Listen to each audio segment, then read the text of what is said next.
This is Callum Smiles for Callum Smiles Media, and I am here looking at the effects of mass immigration in Ireland's more smaller rural towns and villages. Many people think that mass immigration is very much a problem in Dublin, Ireland's capital. However, it appears the negative impact of mass immigration is having a bigger effect on the smaller towns and villages. So after spending the night just outside of Naas, today I'm going to make my way down to Kilkenny and to Cork to meet Luke O'Connor and Derek Blighe, the man standing for Ireland South in the European elections. And I'm going to ask them what's going on in terms of tourism, what's going on with this referendum, and also just what on earth is going on with Ireland.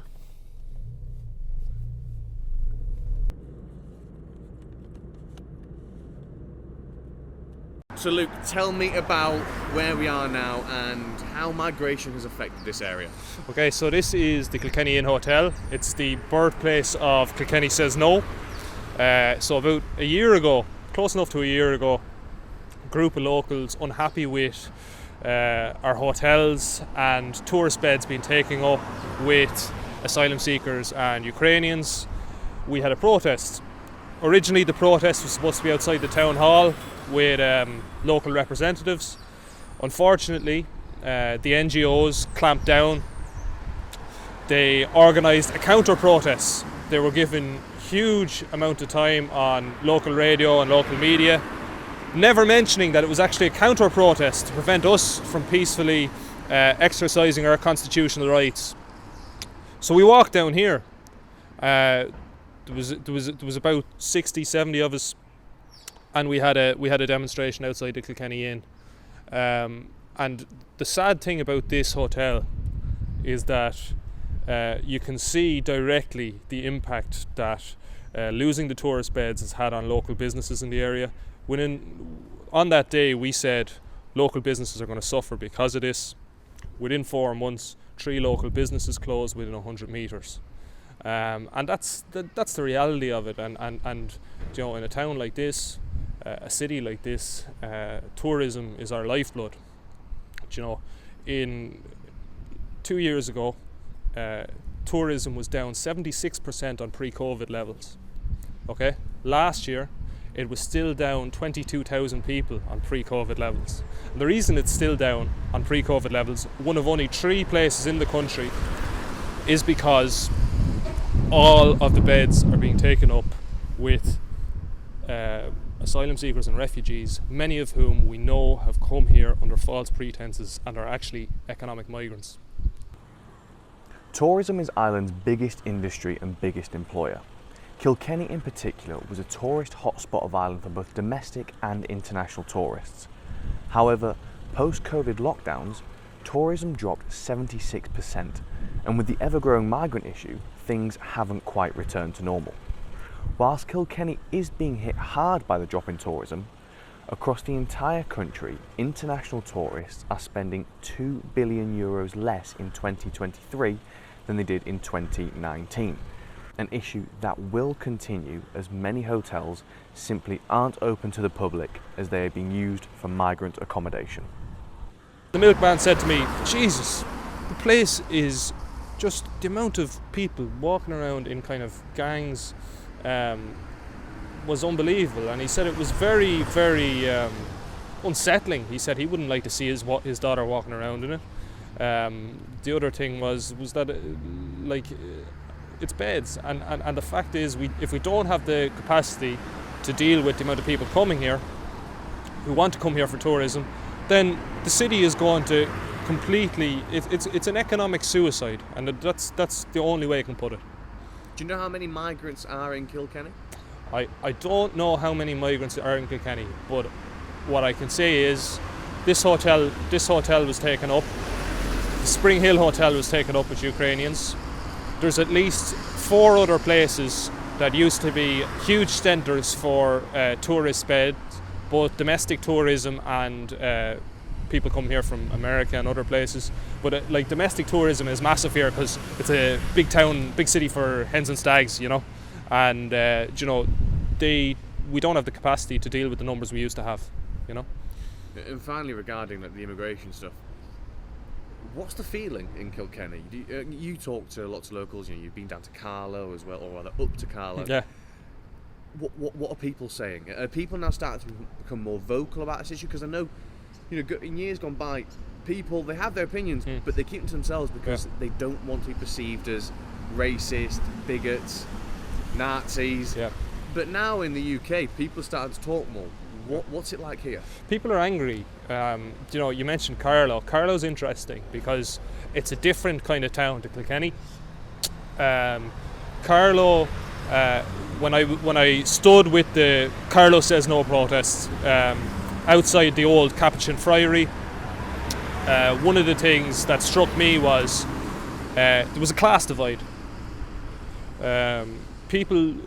Working class people were 100% behind people who were doing the protests, and people who seemed to have a problem with it were, I would say, older, more well established. They drove around in better cars, and they kind of looked down on people like us who can see our livelihoods going down to Swanee because of our taxpayers' money being used to fund the lifestyle of people who are, in some cases, welfare tourists, Well, on to the next place. Yeah, okay. Luke walked me around Kilkenny to show me businesses that had been affected by the lack of tourism, as well as other migrant accommodation. So this is a building in Kilkenny that was refused planning permission for a retail business. Within a couple of months, we realised that a local businessman is bringing so-called refugees and asylum seekers here. It's only 5 minutes from the local TD's office. He keeps trying to talk tough about immigration without actually doing anything. His name is John McGuinness. He's made a career out of speaking out of both sides of his mouth. He talks tough about immigration, but yet here, right across from his own office, is going to be a place where local business was again denied an opportunity to flourish, and instead our taxpayer money is going to be used to house people who in many cases came here under false pretenses. So free housing, free healthcare, free education if they want it, all paid for by the idiots who are Irish citizens, according to the government. So I've made the trip down to Fermoy in County Cork, about a 2.5 hour drive south of Dublin, to speak to prominent and tireless political activist and political leader Derek Blighe, to speak to him more about what's going on across the entire island of Ireland when it comes to this illegal immigration problem and just how big of an issue it really is. First of all, tell me about this place. Yeah, so this building, it was called St. Anne's or Abbeyville House. Used to be a guest house, right? I've stayed here multiple times myself.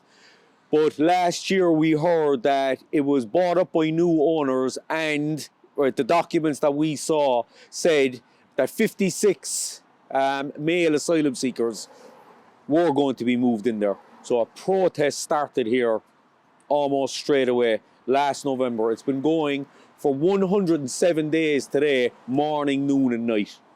And tell me a bit about this Adrian McCarthy chap, the one, he was the owner, am I right? Look, as far as I'm concerned, he is the owner, but there's been a lot of shady shenanigans going on. He transferred the ownership of the building on paper to one of the security guards, a Sri Lankan guy inside. His name is Glenn Gomez. So he works in there now. I believe that's his vehicle behind us.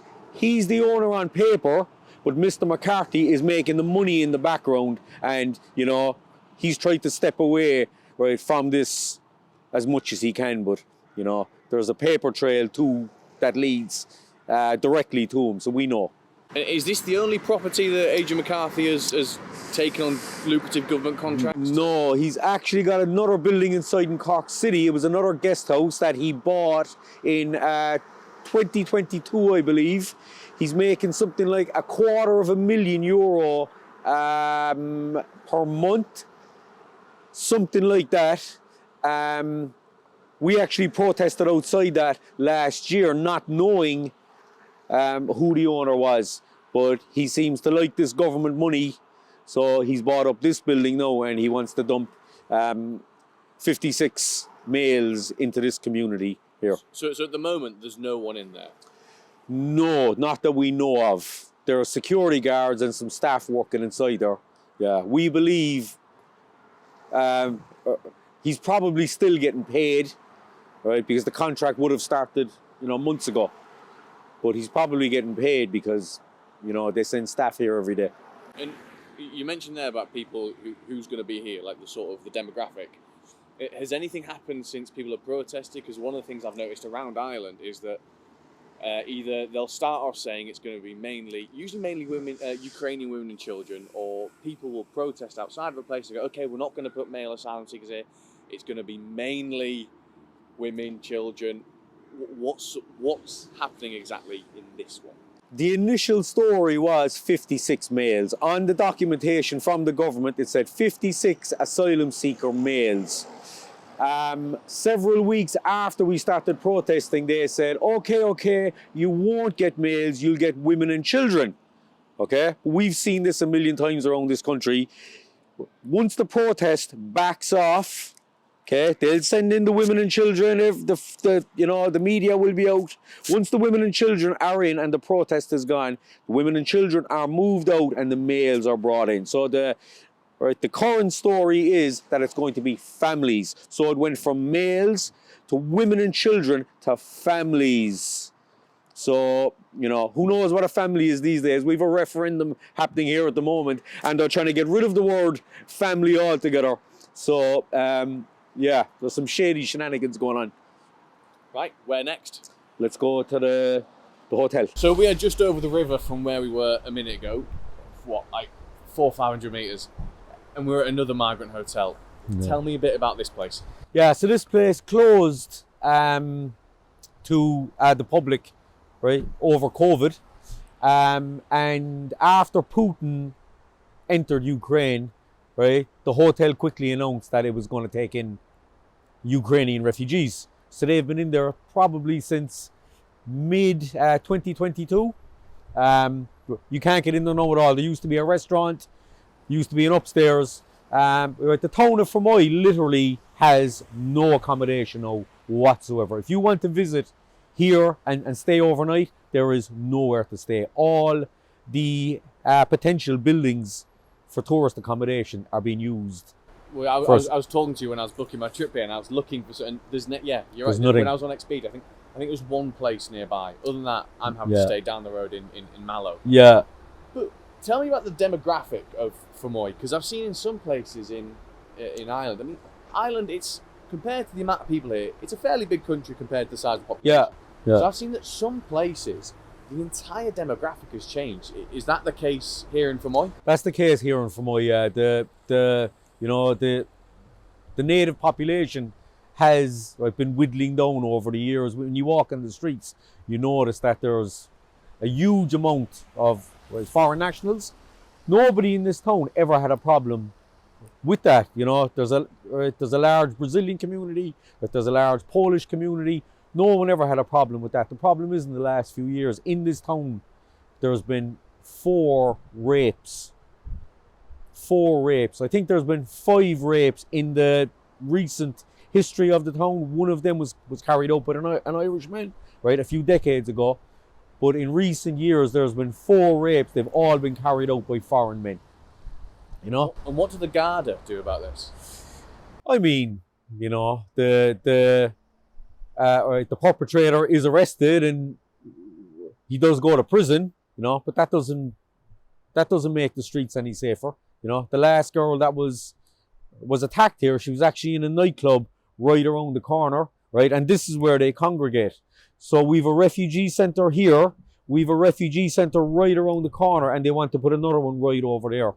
So, at the weekends, you've got a lot of, drunk young girls standing out here, and it's a recipe for disaster. The last girl was picked up.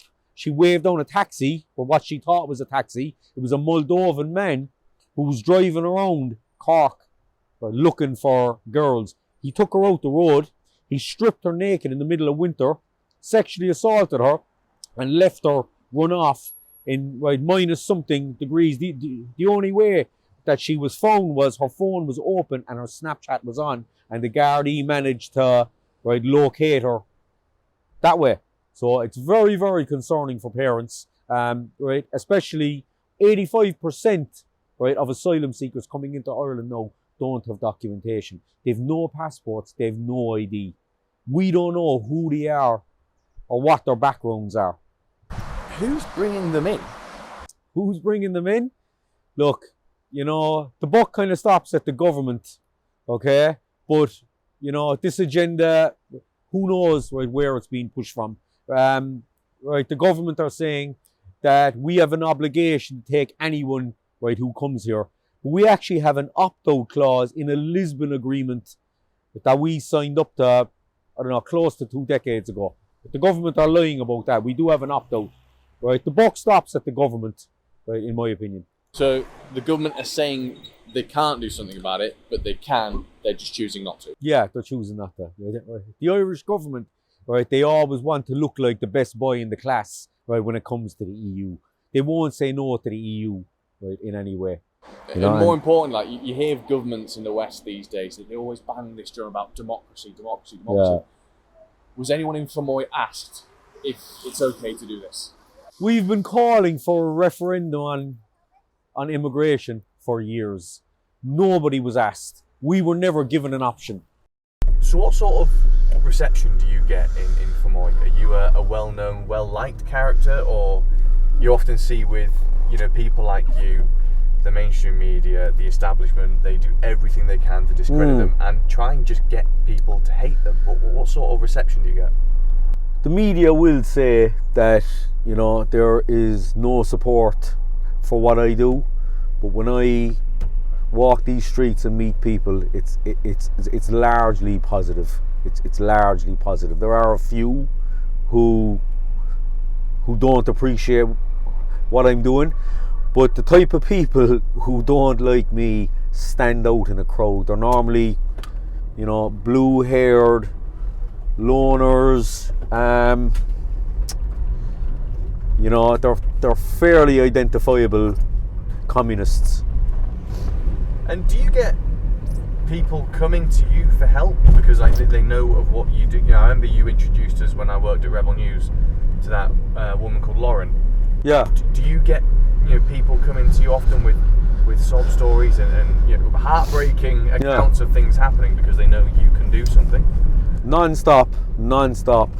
My phone is hopping all day long. People asking, for advice and asking for help on their housing situation. I had a girl the other day who's staying with family, but because of the housing situation in the country, the family she's staying at need to take in their daughters, so she has to move out, and she said she's literally got absolutely nowhere to go. But because she doesn't have a child, she's not eligible for emergency accommodation. So emergency accommodation could be a hotel or a guest house or something of the like.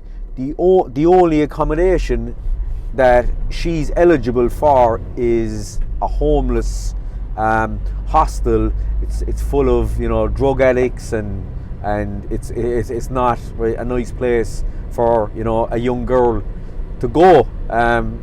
She doesn't have any drug problems, but she doesn't have an option when it comes to her housing situation. Next week, I believe, she contacted me for help. And I don't have a mandate at the moment. I'm not an elected official. I'm hoping to be soon. And if I can get in to local government or EU government, then I'm going to bring the fight within the walls of government. But at the moment, mainly all I can do is advise and maybe steer them in the right direction. And what is the case then with the current alternative parties. Yeah, I've noticed it's almost Life of Brian-esque with the Judean People's Front, the People's Front of Judea. Like see a lot of different parties. They're all saying similar things. Yeah. Do you guys talk much? Do you ever look at collaborating and where one person's more popular somewhere else? Do you look at standing down and supporting the other side? What sort of things are you guys doing to try and get a bigger reach and do more damage to the current establishment? The government and the opposition parties, right, are basically on the same page now in all respects. They don't have different policies, right? They squabble amongst each other, right? But that's just for cameras. They've got the same stance on immigration, they've got the same stance on taxes, they've got the same stance on the EU. They're basically the same parties, right, that squabble about potholes and, silly things like that. There are some new upcoming parties. We are in communication. We are working together. And we're all running for local elections and EU elections in the coming weeks and months. We are cooperating. But this is new to a lot of us. So we're just trying to make the best of it. Kilkenny and Fermoy, however, seem to have a much smaller problem than some of the even smaller towns and villages. Roscrea, for example, a town of just over 5,000 people with over 1,000 migrants being housed in the only hotels and the famous and culturally significant Sean Ross Abbey, where the bodies of thousands of babies lay to rest and where there is now a special needs school with some of society's most vulnerable literally a stone's throw away from some of society's most undocumented. Is this another part of the migrant facility? Yeah, as far as we're aware, that's all going to be. That used to be, them buildings along there used to be. School, yeah, migrants. Yeah. And is this part of the school with the disabilities? Yeah, yeah. So like the most vulnerable of vulnerable children. Yeah. Against next door to the most unknown of unknown people. Yeah. So Derek, this is the one that concerns me the most. Yeah. Tell me about this. Well, what was a convent? Yeah, so this, right, there's a building in the back. It's called St. Joseph's Convent. It's part of a larger complex, right, called the Loreto.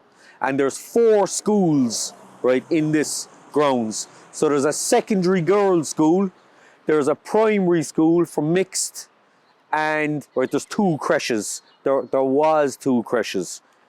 This is a creche, as you can see, and this building over here used to be a creche. But when they opened up here for migrants, they closed this creche down and they put migrants in there as well. Right, we were told initially that this was going to be Ukrainians. Right, all the local councillors said, "Oh, don't worry, it's going to be Ukrainian refugees. You had Ukrainians in the Grand Hotel already. This is going to be more of it." But on the night they arrived, there was people here with phones going, and it was busloads of Africans, huge amounts of men, but there were women and kids as well.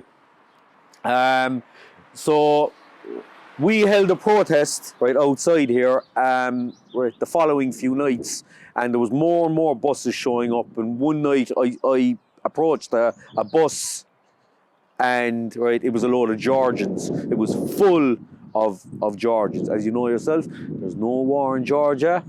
The Georgian ambassador to Ireland said a couple of years ago that nobody from Georgia, right, should be claiming asylum, right, in Ireland. There's no reason for it whatsoever. But Georgia is one of the top nationalities that are coming here, right, and claiming asylum. There are also, if you go to construction sites around this country, there's huge numbers of Georgian men who are staying in state-funded accommodation, going to work during the day, getting their wages, right, and going back to their hotel room, right, while right? The Irish or native population are struggling to pay rent and mortgages and whatnot. Well, we were talking about this in the car, weren't we? How it's almost like, you know, when you're a teenager and you get your first job, you're not paying rent at home because you're a kid. Yeah. You're getting all your clothes washed. Yeah. Because they get food and all that, don't they? It's all part of it. It's all free.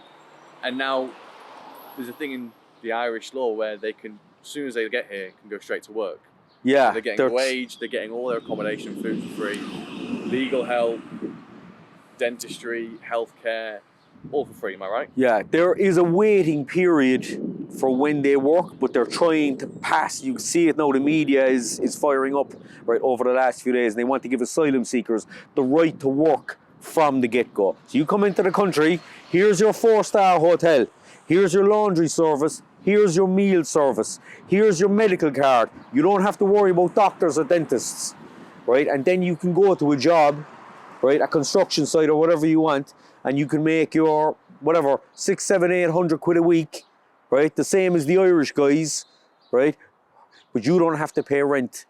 You don't have to pay a mortgage, right? You get back to your hotel, your meals are there, your laundry's been done, your bed's been made, right? Whereas everyone else is struggling, you know? Am I right in thinking there's an all-girls school just over there? Yes, there's an all-girls school right here, and it's right, a secondary school, so it's, you know, 13, 14, 15, 16-year-old girls walking up and down these roads, and we've got migrants inside in that building. 85% of them showed up, right, in this country with no documentation. So we don't know who they are. So it's clear to see that mass migration is crippling the nation. It is also clear to see that politicians are not only avoiding answering the questions as to why they are imposing this on the people, but they are continuing to do so, affecting the more rural areas the hardest. The question is, why are the government still importing thousands of undocumented migrant men?